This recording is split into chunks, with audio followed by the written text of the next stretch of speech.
Ya, Assalamualaikum warahmatullahi wabarakatuh.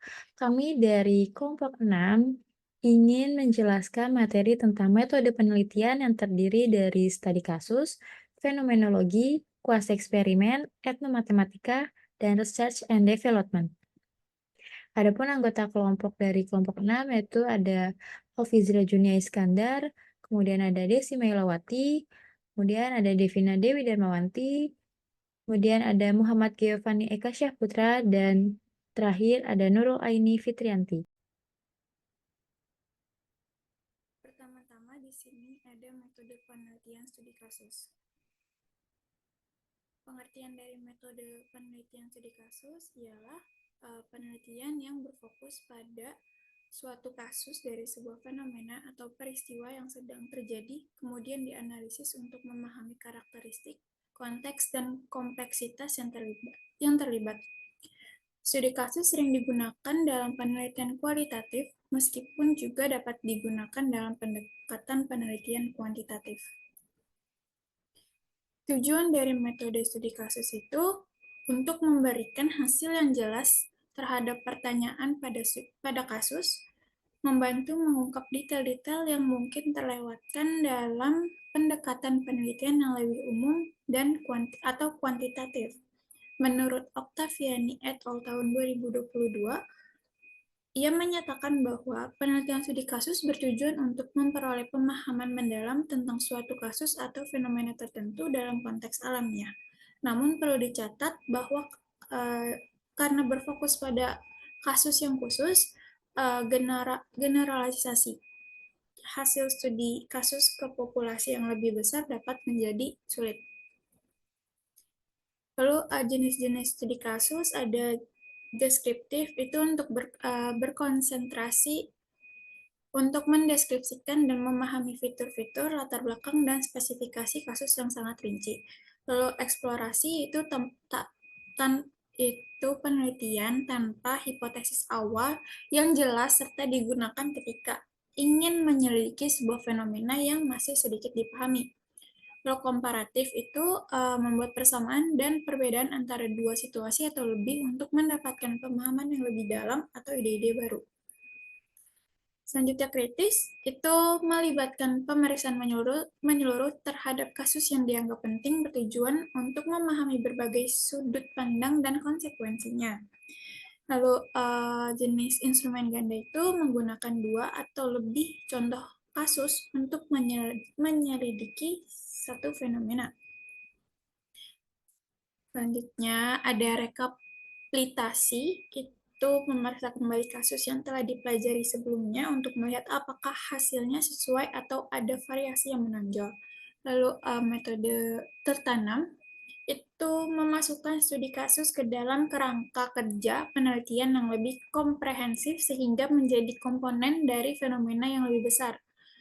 Selanjutnya ada longitudinal, itu melibatkan pengumpulan informasi dari satu atau beberapa contoh pada berbagai titik waktu untuk memahami perubahan dari waktu ke waktu.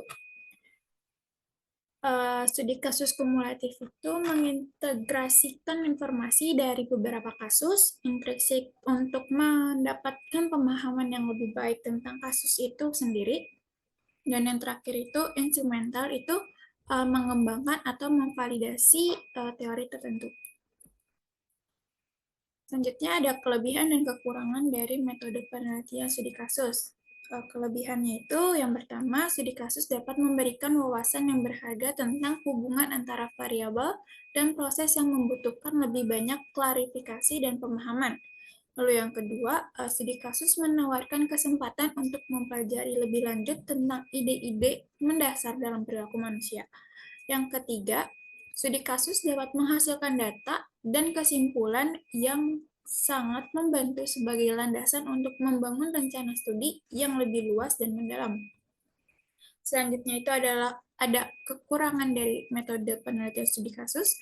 Yang pertama itu seperti yang sudah dijelaskan sebelumnya, kalau melakukan pendalaman dengan melakukan kedalaman studi akan menjadi sulit digeneralisasikan. Lalu yang kedua, kurang mampu mengendalikan dia aktivitas peneliti, yang ketiga biaya penyelenggaraan yang relatif mahal. Dan yang terakhir itu ada tahapan studi kasus. Yang pertama ada tahapan perencanaan, di mana tahapan perencanaan itu diawali dengan mengidentifikasi situasi atau fenomena yang relevan sebagai bahan kajian. Kemudian dibandingkan dengan metode penelitian lainnya. Aspek yang penting harus diperhatikan dalam tahap perencanaan studi kasus adalah pertanyaan penelitian, karena bentuk pertanyaan penelitian dapat memberikan petunjuk tentang metode penelitian yang tepat untuk digunakan. Lalu yang kedua ada tahap desain, itu peneliti pada tahap ini tuh peneliti mendefinisikan kasus yang dikaji, membangun teori, reposisi, atau isu-isu yang berkaitan dengan kemungkinan dan kemungkinan antisipasi temuan penelitian serta generalisasinya. Yang ketiga ada tahap persiapan. Pada tahap ini tuh peneliti mengkaji kembali pertanyaan penelitian yang sudah dibuat tadi, terus urgensi masalah yang termuat dalam kasus. Yang keempat ada tahap pengumpulan data. Terus yang kelima ada tahap analisis data. Dan yang keenam, pada tahap analisis data itu, menurut IN tahun 2018, ada 4 langkah umum dalam menganalisis data dalam penelitian studi kasus, yaitu berbasis proposisi teoritis, berbasis data sederhana sampai kompleks, mendeskripsikan kasus, dan mendefinisikan argumentasi bantahan dari kasus yang sedang diamati.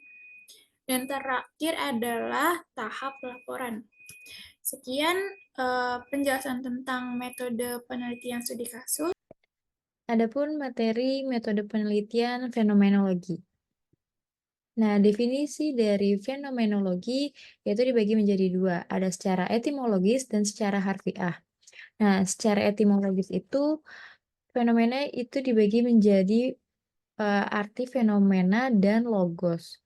Arti fenomena itu sendiri diambil dari kata kerja Yunani yaitu painestai, yang artinya itu menampak, atau persamaan dari kata fantasi, fanton, dan fosfor yang artinya sinar atau cahaya.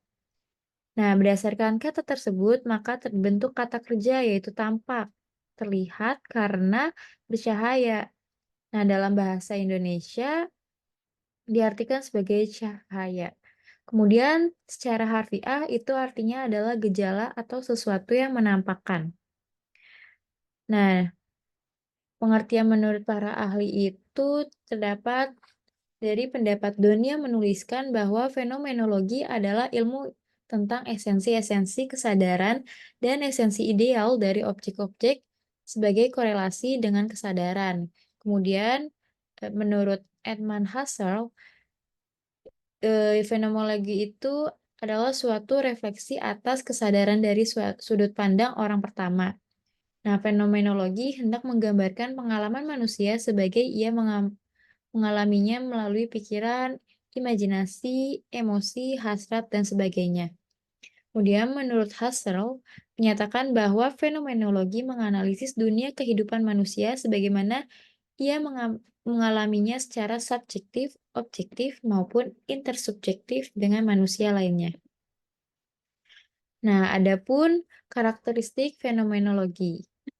Nah, karakteristik fenomenologi itu utamanya dalam penelitian fenomenologi diantaranya mendeskripsikan arti dari pengalaman yang dimiliki oleh seseorang atau kelompok orang sehubungan dengan konsep tertentu. Kemudian yang kedua, fenomenologi tidak peduli dengan penjelasan, tetapi dengan aspek-aspek penting dari pengalaman hidup.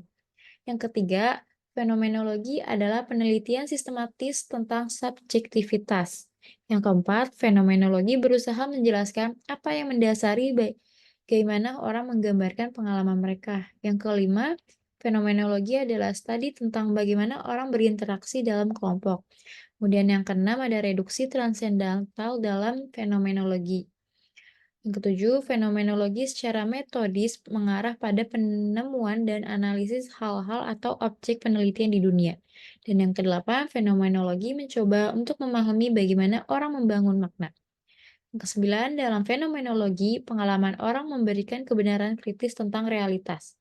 Dan yang terakhir, para ilmuwan dan peserta sering dianggap sebagai informan penelitian sekunder. Kemudian, jenis-jenis fenomenologi. Nah, penelitian yang menggunakan fenomenologi berguna untuk mempelajari dan memperoleh pengetahuan maksimum tentang semua aspek fundamental dan juga hal-hal yang tidak penting untuk proses yang mengalami fenomena tertentu.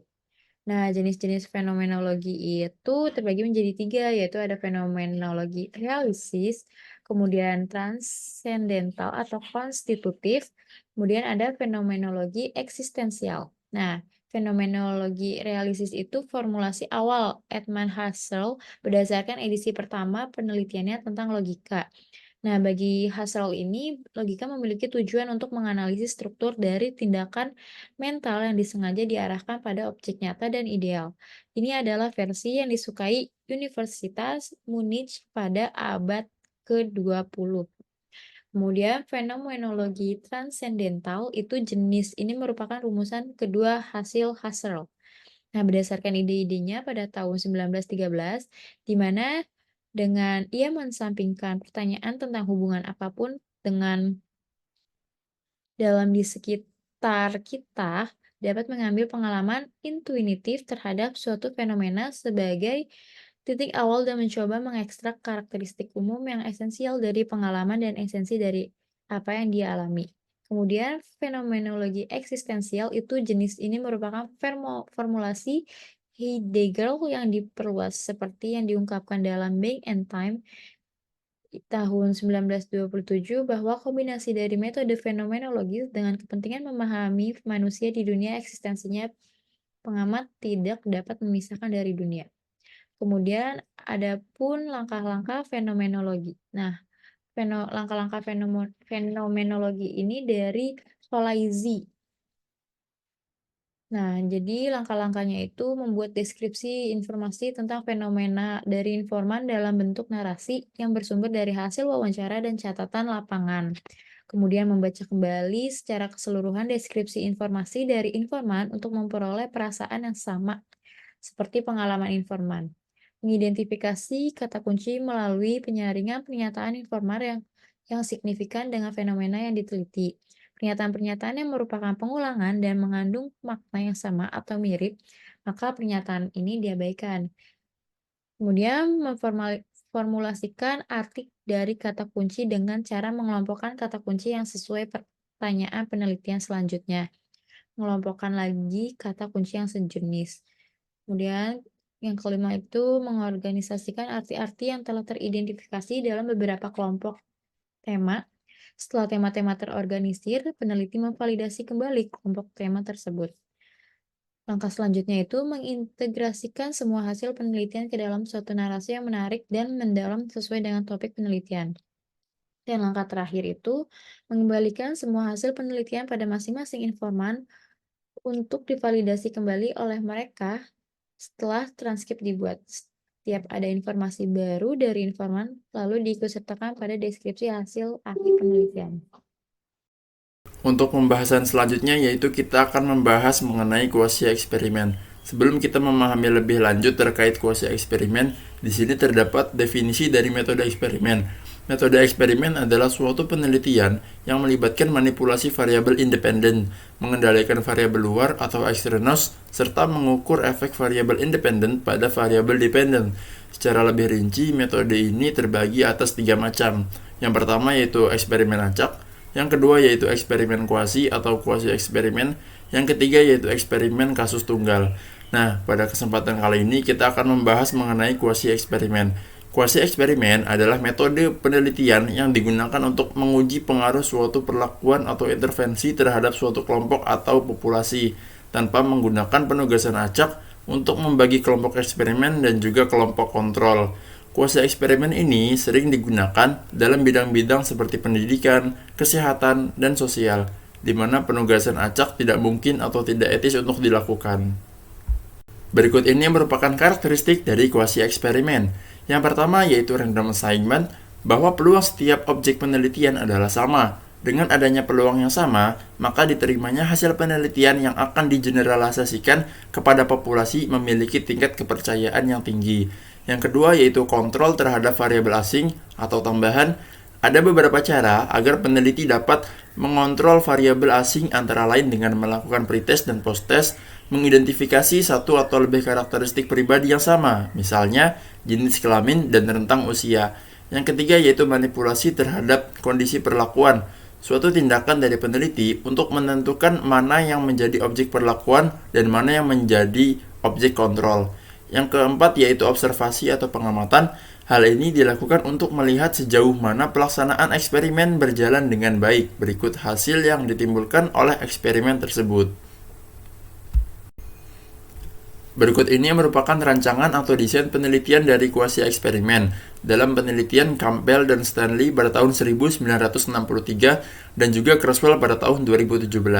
Yang pertama yaitu ada pretest dan posttest with non-equivalent control group design. Nah, desain jenis ini membutuhkan dua kelas sampel, yaitu kelas eksperimen dan kelas kontrol.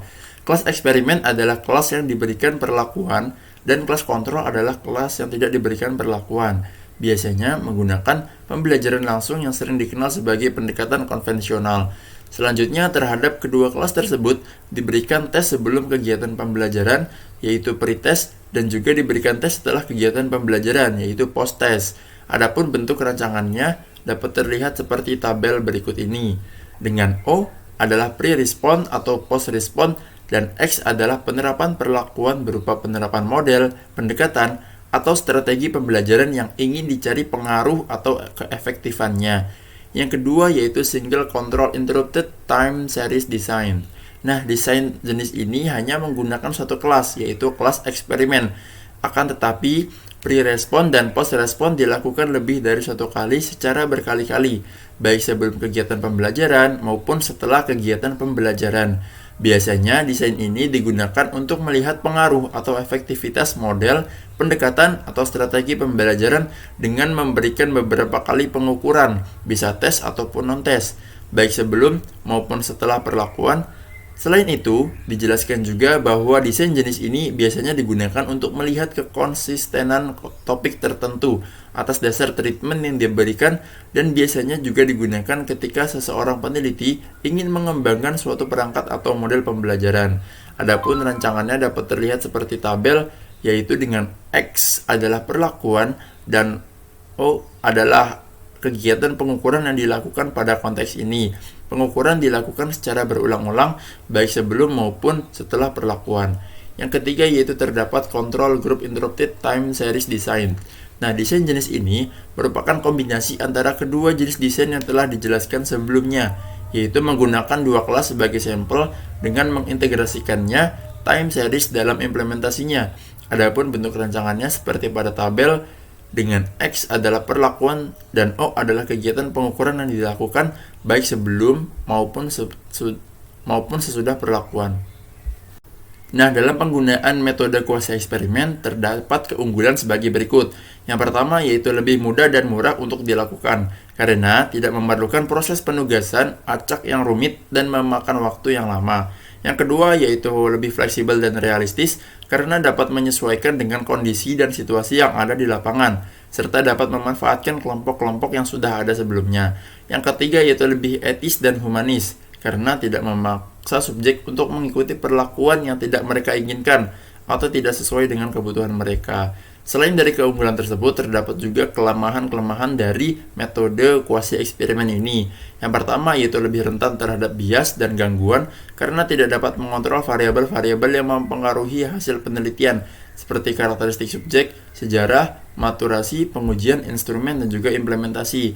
Yang kedua yaitu lebih sulit untuk menarik kesimpulan kausal karena tidak dapat memastikan bahwa perbedaan hasil antara kelompok eksperimen dan kontrol disebabkan oleh perlakuan, bukan oleh faktor-faktor lain yang tidak diketahui atau tidak terukur.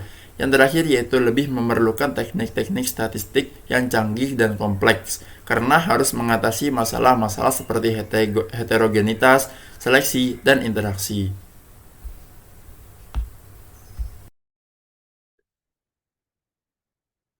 Oke, izin melanjutkan. Di sini saya akan menjelaskan mengenai etnomatematika, di mana etnomatematika ini, menurut The Ambrosio dalam Rahmawati pada tahun 2013, mengatakan bahwa pada awalnya etno ini berarti sesuatu yang sangat luas yang merujuk pada konteks budaya sosial, termasuk bahasa, jargon, kode perilaku, mitos, dan simbol. Nah, secara umumnya, istilah matematika ini mengacu pada pengetahuan, keterampilan, dan pelaksanaan tugas-tugas seperti klasifikasi, pengkodean, pengukuran, menarik kesimpulan, dan pemodelan. Akhirnya, kata TLCS ini berasal dari kata tekne dan berarti teknik. Jadi, etnomatika ini merupakan kajian yang mengaitkan hubungan antara matematika dan budaya. Konsep ini dinilai lebih mudah diterapkan untuk pengajaran matematika kepada siswa. Selanjutnya ada jenis penelitian etnomatika. Yang pertama, ada kajian penerapan pembelajaran matematika berbasis etnomatematika. Nah, studi ini memeriksa hasil penggunaan strategi pengajaran spesifik dalam pengaturan etnografi, analisis kemampuan siswa untuk memecahkan masalah, pemahaman tentang ide-ide matematika, dan motivasi untuk belajar matematika dapat menjadi bagian dari studi ini. Yang kedua, ada kajian desain dan analisis data etnomatematika. Nah, fokus utama studi ini adalah pada analisis data. Sehubungan dengan penerapan etnomatematika untuk instruksi matematika, salah satu aplikasi yang mungkin dari pendekatan ini adalah untuk merekam ringkasan mendalam dari sikap siswa yang bekerja dalam kelompok kecil. Kemudian yang ketiga, ada kajian penerapan etnomatematika dalam materi geometri. Nah, beberapa studi telah mempertimbangkan penggunaan etnomatematika untuk mengajar geometri. Contohnya adalah menggunakan motif batik tradisional atau hiasan masjid sebagai alat pengajaran. Yang keempat, di sini ada kajian pengembangan aplikasi pembelajaran matematika berbasis etnomatematika. Nah, penelitian ini juga berfokus pada penciptaan aplikasi untuk pembelajaran matematika yang menggunakan konsep etnomatematika. Misalnya, konsep pola tradisional Java Batik dapat digunakan untuk membuat aplikasi Android untuk pembelajaran matematika. Yang kelima, ada kajian etnomatematika dalam konteks arsitektur dan desain tradisional penelitian. Nah, etnomatik ini dalam hubungan dengan arsitektur dan desain konvensional. Hubungan antara etnomatematika dan arsitektur tradisional telah menjadi subjek beberapa studi, seperti yang melihat hubungan antara arsitek rumah tradisional dan tata letak gua di Segenter. Yang keenam ini ada kajian koneksi etnomatematika dan pembelajaran matematika. Nah, studi hubungan etnomatik dan pendidikan matematika ini, hubungan dalam pembelajaran matematika ini telah menjadi subjek banyak studi. Beberapa di antaranya telah mengintegrasikan penelitian etnomatik ke dalam perencanaan pendidikan matematika. Kemudian yang ketujuh, ada kajian etnomatematika dalam konteks budaya lokal dan tradisional penelitian. Nah, etnomatematika dalam pengaturan budaya konvensional dan lokal study ini melihat bagaimana etnomatematika dapat diterapkan dalam konteks budaya tradisional dan lokal. Misalnya, motif kain tradisional atau pola batik dapat digunakan untuk mengajar matematika. Nah, yang terakhir atau yang kedelapan ini, kajian meta-analisis pengaruh pembelajaran matematika berbasis etnomatematika. Nah, penelitian efek meta-analisis pendidikan matematika berbasis etnomatematika meta-analisis ini menerapkan pembelajaran matematika berbasis etnomatematika pada keterampilan memecahkan masalah dalam matematika telah dilakukan oleh beberapa penelitian. Selanjutnya ada proses penelitian etnomatematika. Yang pertama ada pengumpulan informasi, di mana pengumpulan informasi ini langkah pertama dalam melakukan penelitian etnomatematika, yaitu mengumpulkan informasi tentang penggunaan matematika oleh budaya lokal. Nah, data ini juga dapat mencakup pengamatan tangan pertama, wawancara komunitas, dokumentasi budaya, atau rekaman arsip aplikasi matematika dalam kehidupan sehari-hari.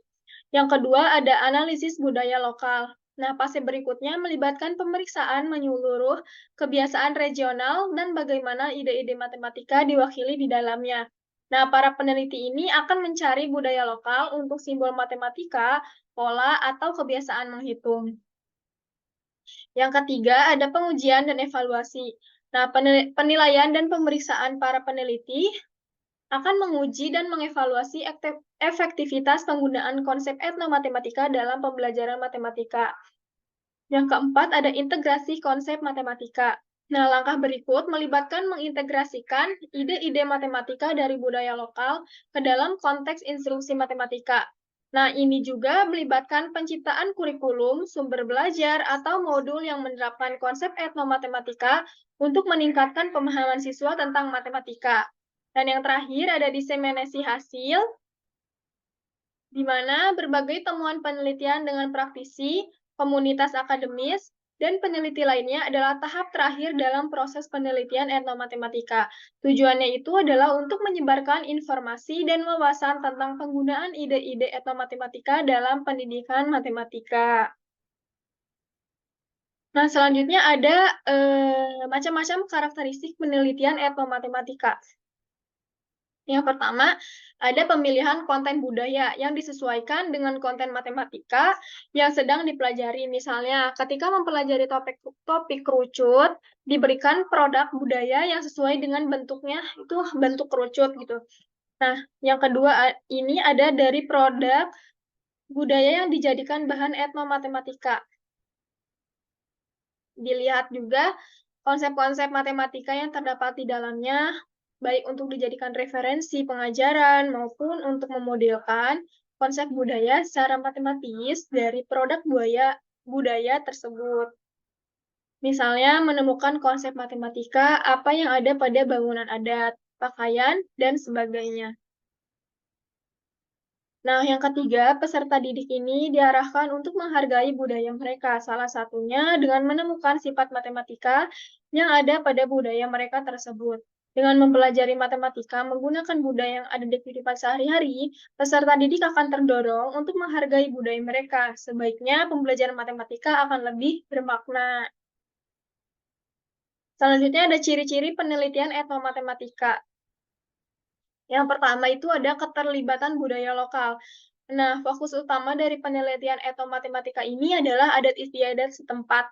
Hal ini melemahkan penggunaan praktik matematika dalam konteks agama saat ini, seperti penggunaan motif batik, permainan tradisional, atau praktik matematika dalam kehidupan sehari-hari di kalangan masyarakat lokal. Yang kedua, ada koneksi antara matematika dan budaya. Nah, penelitian tentang etnomatematika ini secara konsisten menunjukkan adanya hubungan antara konsep matematika dan adat istiadat setempat. Hal ini juga merangkum analisis tentang bagaimana lokal membentuk konsep matematika dan bagaimana budaya lokal mempengaruhi bagaimana orang-orang di komunitas target memahami dan menerapkan konsep matematika. Yang ketiga, ada pendekatan interdisipliner. Nah, studi etnomatematika ini seringkali menggunakan pendekatan interdisipliner, menghubungkan konsep-konsep matematika dengan bidang studi lain seperti antropologi, sosiologi, arkeologi, dan sejarah. Hal ini juga dilakukan untuk memahami konteks agama secara komprehensif dan mendalam. Selanjutnya, ada fokus pada pembelajaran dan pengajaran.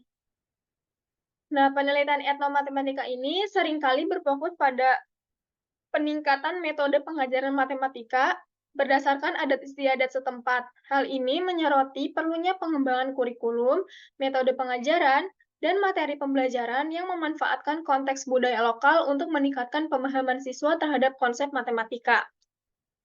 Yang terakhir ada penerapan konsep matematika dalam konteks nyata. Nah, penelitian etnomatematika ini secara konsisten mendorong penerapan konsep-konsep matematika dalam konteks dunia nyata yang relevan dengan kehidupan sehari-hari penduduk setempat gitu. Nah, hal ini juga dimaksudkan untuk meningkatkan pemahaman siswa terhadap konsep matematika melalui praktik diam dalam kehidupan sehari-hari. Selanjutnya di sini ada fokus penelitian etnomatematika. Yang pertama ini ada lambang, konsep, prinsip, dan keterampilan matematis yang ada pada kelompok masyarakat tertentu. Yang kedua ada faktor-faktor dari perbedaan atau kesamaan tersebut, serta perbedaan atau kesamaan yang bersifat matematis yang terdapat dalam suatu kelompok masyarakat. Yang ketiga ada aspek-aspek khusus dan penting yang terdapat dalam kelompok tersebut, antara lain cara berkomunikasi secara efektif, cara mengamati, cara mencatat, dan hal-hal lain yang berhubungan dengan matematika. Dan terakhir ada berbagai aspek kemasyarakatan yang berkaitan dengan matematika, seperti aspek sosial, ekonomi, agama, dan politik dalam kehidupan. Nah, yang terakhir di sini ada peran etnomatematika dalam pembelajaran matematika. Nah, oke. Apa sih gitu kan peran etnomatematika ini dalam pembelajaran matematika? Nah, pendidikan matematika ini memerlukan keterampilan khusus agar bisa diterapkan sesuai tujuan pembelajaran yang ditetapkan gitu kan. Nah, penting juga bagi pendidikan untuk membantu siswa dalam memahami dan menerapkan materi matematika untuk menyelesaikan masalah. Faktor lingkungan belajar, khususnya kehadiran sekularisme di masyarakat siswa. Nah, itu tuh dapat mempengaruhi cara siswa memahami konsep matematika setelah mereka memiliki keyakinan agama gitu. Nah, jadi pentingnya etnomatika yang mengakui berbagai metode penerapan matematika dalam kehidupan sehari-hari. Etnomatematika ini berfungsi sebagai alat bantu untuk memudahkan pemahaman mata pelajaran yang berkaitan dengan agama siswa karena hubungannya dengan aktivitas sehari-hari masyarakat. Baik, sekian dari saya lanjutkan ke pemateri selanjutnya. Terima kasih.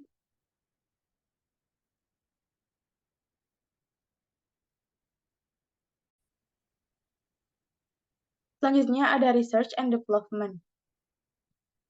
Research and Development atau R&D adalah kajian sistematik tentang proses perancangan, pengembangan, evaluasi program, dan produk pembelajaran, serta memenuhi kriteria konsistensi internal dan efektivitas penggunaan program atau produk tersebut, menurut Sells dan Ritchie tahun 1994. Selanjutnya, Ritchie dan kawan-kawan tahun 2002 menjelaskan secara sederhana tentang penelitian pengembangan.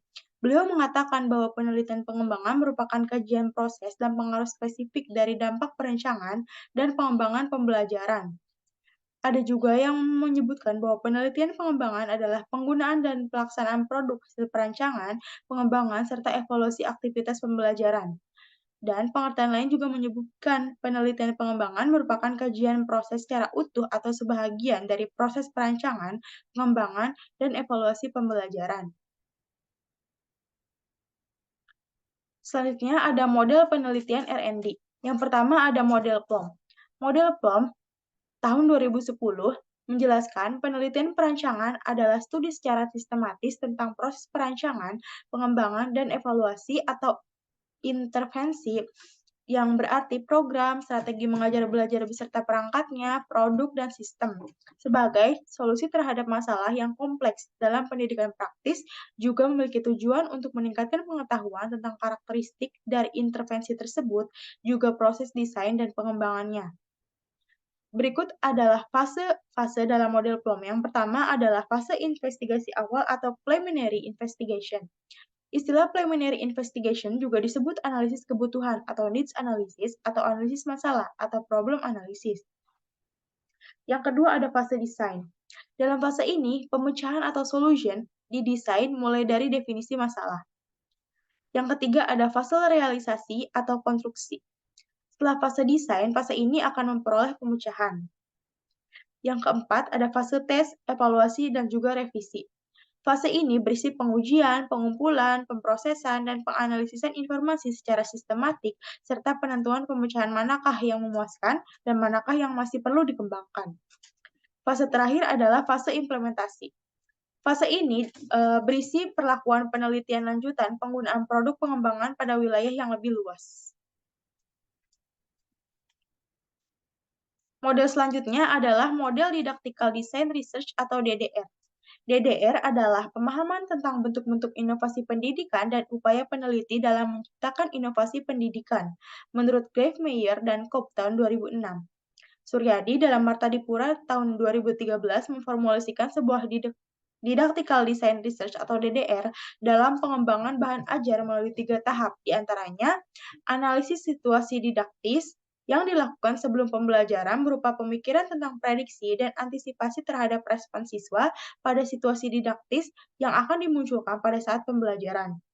Selanjutnya ada analisis metapedadidaktik yang dilakukan selama proses pembelajaran berupa kemampuan terkait dengan peristiwa pembelajaran untuk memandang komponen-komponen segitiga didaktis yang dimodifikasi seperti antisipasi didaktis pedagogis atau ADP, hubungan didaktis atau HD, dan hubungan pedagogis atau HP. Kemudian, mengembangkan tindakan sehingga tercipta situasi didaktis dan pedagogis yang sesuai dengan kebutuhan siswa, mengidentifikasi serta menganalisis respon siswa sebagai akibat dari tindakan didaktis maupun pedagogis yang dilakukan, dan melakukan tindakan didaktis dan pedagogis lanjutan berdasarkan hasil analisis respon siswa menuju pencapaian target pembelajaran. Setelah itu ada analisis retro.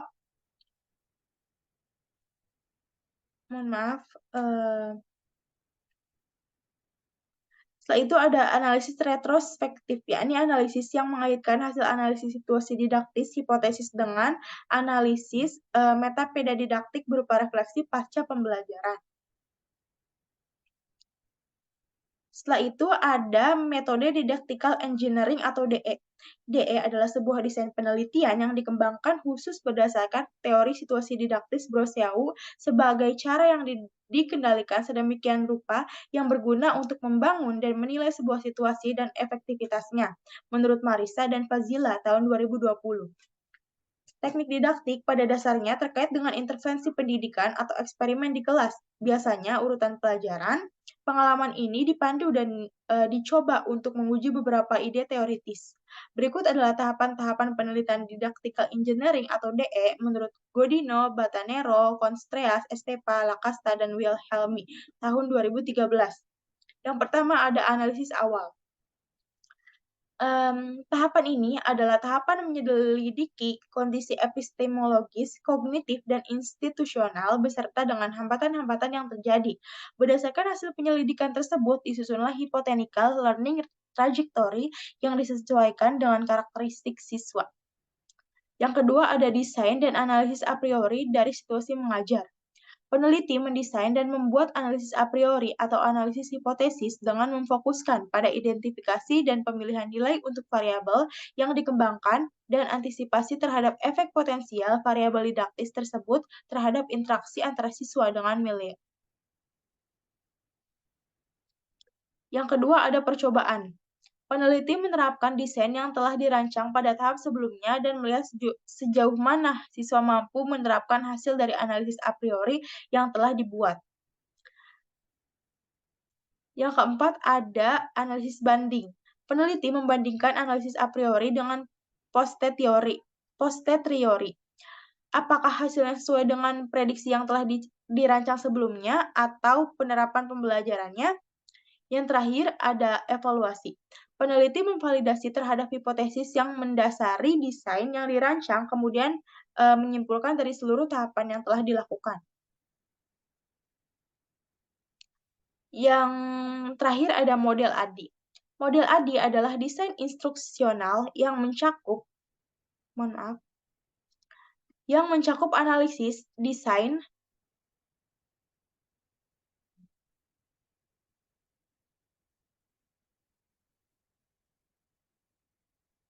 pengembangan, implementasi, dan evaluasi. Branch tahun 2009 menyatakan bahwa langkah-langkah model pengembangan ADI terdapat. Yang pertama itu ada tahap pemeriksaan atau analyze. Tujuan tahap ini adalah mengemukakan penjelasan potensial untuk kesenjangan dan menemukan dan mengklarifikasi apakah masalah itu adalah masalah yang perlu ditangani dan membutuhkan pekerjaan untuk diperbaiki. Langkah-langkah pada tahap ini adalah yang pertama ada analisis kurikulum. Yang kedua, memvalidasi kesenjangan kinerja, menemukan pernyataan yang relevan, mengidentifikasi penyebab utama, dan akhirnya menemukan solusi yang dapat dilakukan. Yang ketiga, menetapkan tujuan menurut Branch tahun 2009. Tujuan yang mengacu pada sesuatu yang menangani kekurangan kinerja di lapangan yang disebabkan oleh kekurangan keahlian dan kemahiran. Yang keempat, ada analisis kebutuhan dan karakteristik siswa. Tahap ini dilakukan dengan menentukan kemampuan awal siswa, latar belakang, kecenderungan, dan motivasi untuk belajar, serta analisis kebutuhan dan karakteristik mereka yang akan dilakukan. Informasi tersebut sering dikumpulkan melalui formulir observasi siswa dan wawancara. Yang terakhir ada sumber daya yang tersedia. Menurut Branch, ada 4 kategori sumber daya yang harus dipahami. Yang pertama itu ada fasilitas pengajaran, yang kedua sumber konten, yang ketiga sumber teknologi, dan yang terakhir adalah sumber daya manusia. Semua data sumber daya ini harus diperoleh secara sah untuk menyelesaikan dan mendukung proses permodelan untuk pengembangan produk yang akan datang. Tahap kedua adalah tahap desain. Tahap desain menurut Branch adalah tahap yang dimulai dengan rencana kerja. Rencana kerja yang akan dibuat pada akhir pengembangan untuk memverifikasi deskripsi produk. Langkah-langkah pada tahap ini adalah yang pertama, menentukan tim pengembangan. Tim pengembangan media belajar merupakan langkah penting dalam tahap ini. Hal ini mencakup desainer pembelajaran, spesialis dalam materi pembelajaran, dan pengumpul data untuk penelitian pengembangan. Yang kedua ada menyusun jadwal pengembangan desain, dimulai dengan menetapkan jadwal dari perancangan hingga penyelesaian produk yang berfungsi sebagai dasar untuk membuat jadwal pengembangan desain. Yang ketiga ada membuat peta konsep. Untuk mencegah arah materi yang digunakan akan menyimpang dari konteks, struktur dan konfigurasi materi belajar yang akan digunakan dalam membuat peta konsep mencerminkan kompetensi fundamental materi yang akan dipakai untuk kurikulum. Yang keempat ada struktur multimedia pembelajaran matematika. Untuk memberikan gambaran yang jelas mengenai alur pembelajaran, perlu dirancang multimedia dengan struktur multimedia yang dikembangkan dijelaskan secara rinci. Yang terakhir ada storyboard atau pesan. Pesan ini akan disampaikan pada setiap lembar tampilan dan pesan harus disampaikan dengan jelas dan selaras dengan tujuan pengembang, desainer, serta tujuan keseluruhan pengembangan. Berbagai bahasa komunikasi termasuk bahasa tertulis, visual, suara, dan gerakan disertakan pada harus diterapkan setiap lembar di tampilan. Setiap bahasa yang digunakan harus sesuai dengan rencana pembelajaran dan pesan yang akan diajarkan. Oleh karena itu, rancangan pesan memiliki makna yang sangat besar untuk memastikan bahwa setiap lembar tampilan dapat secara efektif dan efisien menyampaikan pesan. Dari Rusdi tahun 2018. Yang terakhir, yang ketiga ada tahap pengembangan atau development. Tahap ini adalah tahap di mana produk dikembangkan berdasarkan saran yang diberikan atau divalidasi oleh ahli media dan ahli materi. Setelah produk direvisi sesuai saran dari tim ahli validasi, maka dilanjutkan dengan evaluasi formatif.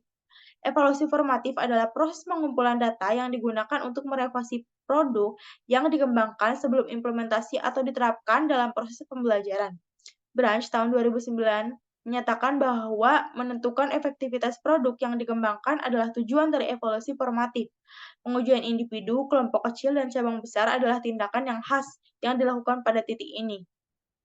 Yang pertama ada uji coba perorangan atau one-to-one trial untuk memperoleh masukan awal tentang produk yang akan dikembangkan.